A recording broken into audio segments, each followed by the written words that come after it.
Coming up, helping to fill the pilot shortage. Plus, history could be made in the Red Bull air race with one of our own. And history comes alive and back together. AOPA Live this week begins in just a moment. Celebrate 20 years of Sonex aircraft by building and flying your dream. Quick handling, fun and capable kit aircraft models to suit your flying passions. Get the best performance per dollar with Sonex aircraft.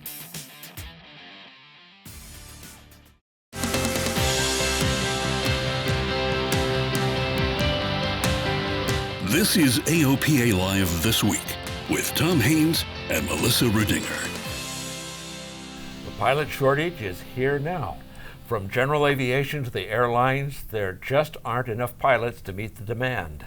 And while the shortage is a challenge to the industry, it also provides new opportunities for those who have historically had limited access to aviation. AOPA Pilot Senior Features Editor Julie Walker has a story about a university program that's working to mentor a diverse new generation of pilots.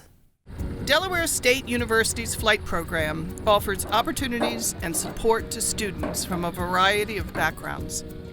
The university flight program has a long history. Delaware State trained black pilots for World War II at this airport before the military consolidated training in Tuskegee, Alabama. And all of those flight training students, and they all went down there and they became what's known today as the Tuskegee Airmen.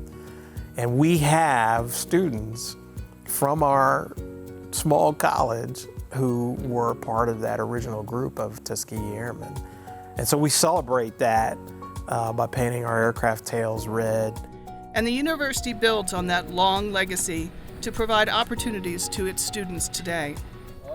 Many of the students here are first-generation college students and don't have any family in the aviation industry. Madonna Dan is one of these students. As a freshman, she has big dreams for the future. I actually want to be in the Coast Guard doing mission rescues.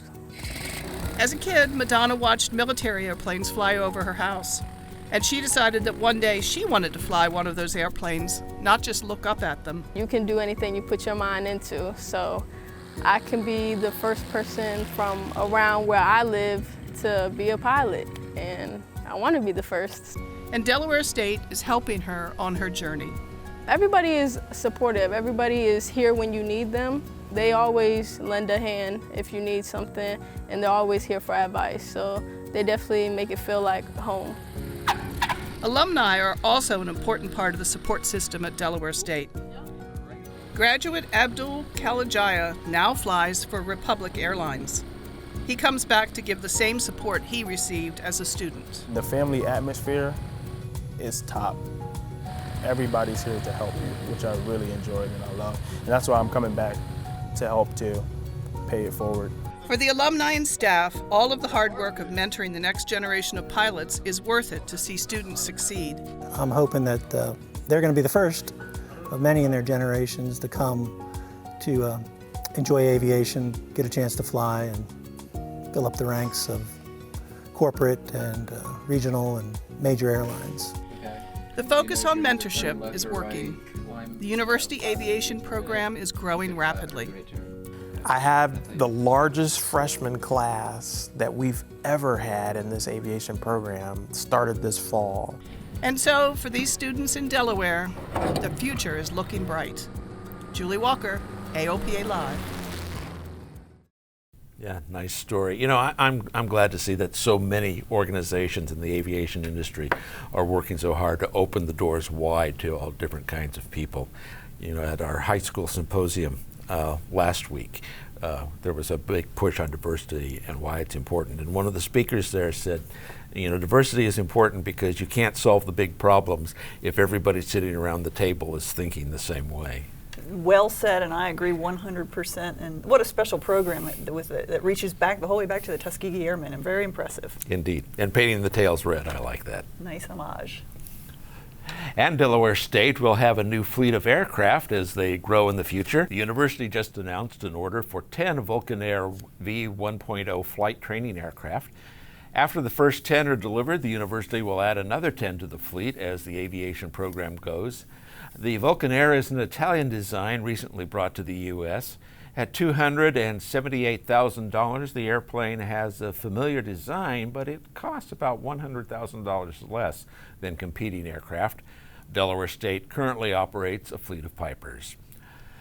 One long-time flight school is getting a new facility. American Flyers plans to build a new school right next to their current location in Pompano Beach, Florida. Construction will start soon, and it's expected to be finished by early summer. It's not just U.S.-based companies growing with the demand for pilots. The flight training industry in China is taking off. Continental Motors is working with a Chinese flight school to convert a fleet of Cessna 172s from avgas to Jet A. The 172s will use the CD-155 diesel motor. Once the conversion is finished, the flight school will become certified as an installation center for Continental's range of Jet A engines. The partnership should help grow the flight training industry in China, where access to avgas is limited. A breakthrough for hybrid technology in flight. Diamond Aircraft and Siemens are claiming a world first with the recent flight of a dual-motor hybrid system. The highly modified DA-40 has a single combustion engine which provides power to two separate electric motors. The airplane can fly for about 30 minutes with the combustion motor off and 5 hours with it on. The companies hope the design will be much more efficient than traditional aircraft engines. Well, coming up, a preview of the action of the Red Bull Air Race in Fort Worth. Will our buddy Michael Goulian take the series? And a very rare club, 2 B-29s on the same ramp. You're watching AOPA Live this week. From the beginning, Garmin has been the leader in ADS-B development. Since the early proof-of-concept days of ADS-B in the late 1990s, we've been actively involved in delivering to pilots the most complete picture of traffic to increase awareness and enhance safety in any airspace.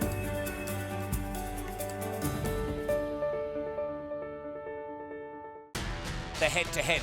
It's anybody's for the taking between Hall, Goulian and the Czech pilot in the last race of the season. We've seen big surprises throughout this season. The title goes to the very last race. Watch the clock, watch it carefully.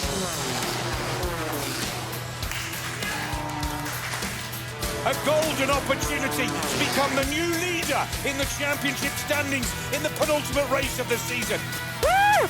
Yeah! AOPA Ambassador Michael Goulian is poised for victory. He holds first place in the points race after winning the Red Bull Air Race in Indianapolis. Now he's one race away from doing something no American has ever done, winning the season. The Red Bull Air Race is this weekend in Fort Worth. Catch all the action on NBC SN. Check your local listings and go Mikey! Yeah, go Mikey, we're rooting for you. The Waco Classic Aircraft Company has a new owner. The company, based in Battle Creek, Michigan, was formerly owned by Peter Bowers. German company DeMoor Group bought Waco. Bowers plans to remain the company manager. Waco makes the YMF-5D and Great Lakes biplanes. DeMoor plans to keep Waco's employees in Battle Creek and is expanding the facility. And Icon Aircraft is also undergoing a leadership change. Founder Kirk Hawkins will no longer serve as Icon's CEO. Now, Icon makes the amphibious A5 light sport aircraft. The move comes as Icon ramps up production of the A5 to 10 a month at the factory in Vacaville, California. No word yet on who will replace Hawkins. Some new autopilot options for large Cessnas. The S-TEC 3100 autopilot is now STC'd on Cessna 210A through J models and the P210N and P210R. Garmin is also in the autopilot certification game, saying their GFC 500 and GFC 600 autopilots have been STC'd for several 210 and 208 models. And it's a homecoming of sorts, nearly 80 years in the making. For the first time since World War II, 2 B-29 Superfortress bombers visited Great Bend, Kansas. That's where crews learned to fly the heavy bombers. Al Marsh takes you there with photography from Mike Visor. The B-29 was the most modern bomber in the world in the 1940s, pressurized with computer-controlled guns. The round trip to Japan was 14 and a half hours from bases in the Pacific. They launched every 30 seconds for hours. There were so many that when the last bomber took off, the first was returning from its target. In late September of 2018, the only two B-29s in the world still flying made a rare appearance in Great Bend, Kansas during the Great Bend Air Fest. It is the first time there have been this many B-29s here since the 1940s. Fifi is first to arrive, followed by Doc.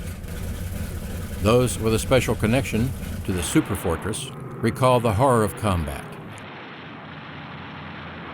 Fifi crew member Dan Owens was named for his father's friend who died above Japan.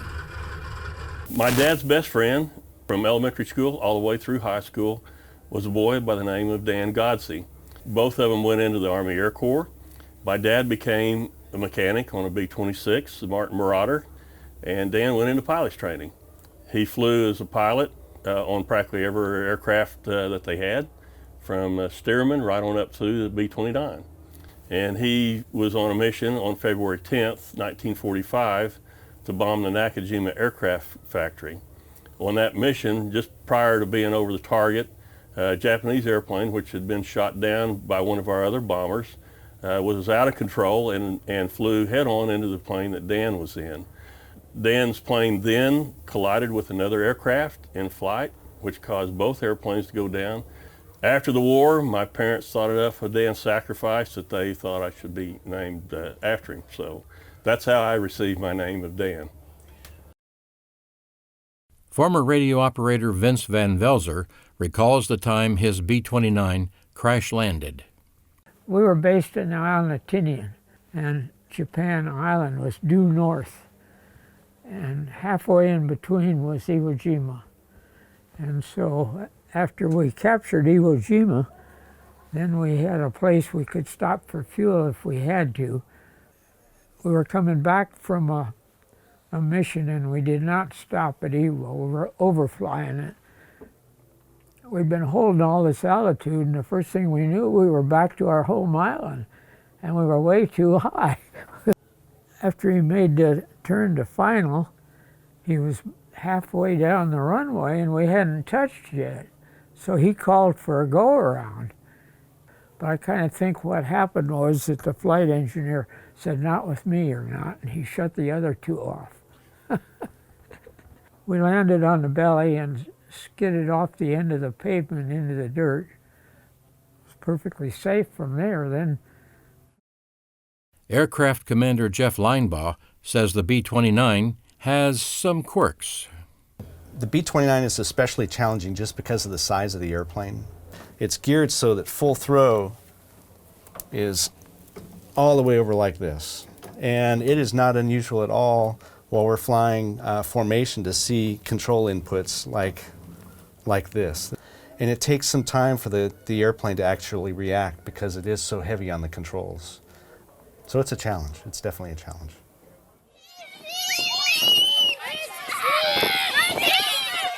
Fifi is the star of the show in kids' eyes. Airplane Commander Al Benzing explains why. We have an interesting mission. You could very generally say it's education, but when you really dig down a bit, it's about having a flying museum from World War II, and it's about bringing this aircraft to people, not just the general public, but veterans who may have flown one of these aircraft.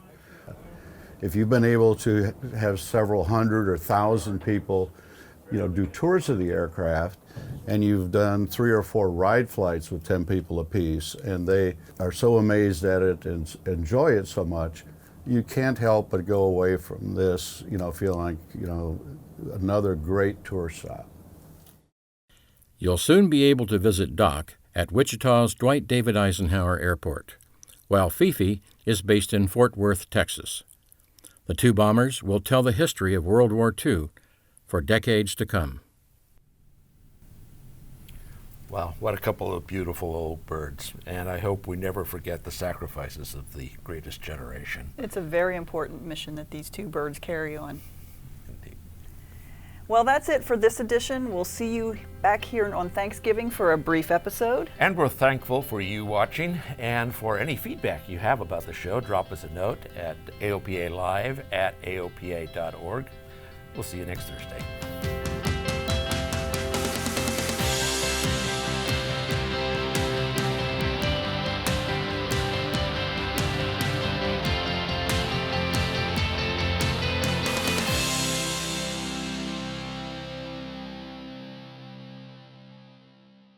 Meet the pilots who fly with AOPA Insurance. They love flying and saving money, just like you. At AOPA Insurance, we understand how you fly and provide the coverage you need to keep on flying. Call for a free quote and see which AOPA insurance plan is right for you.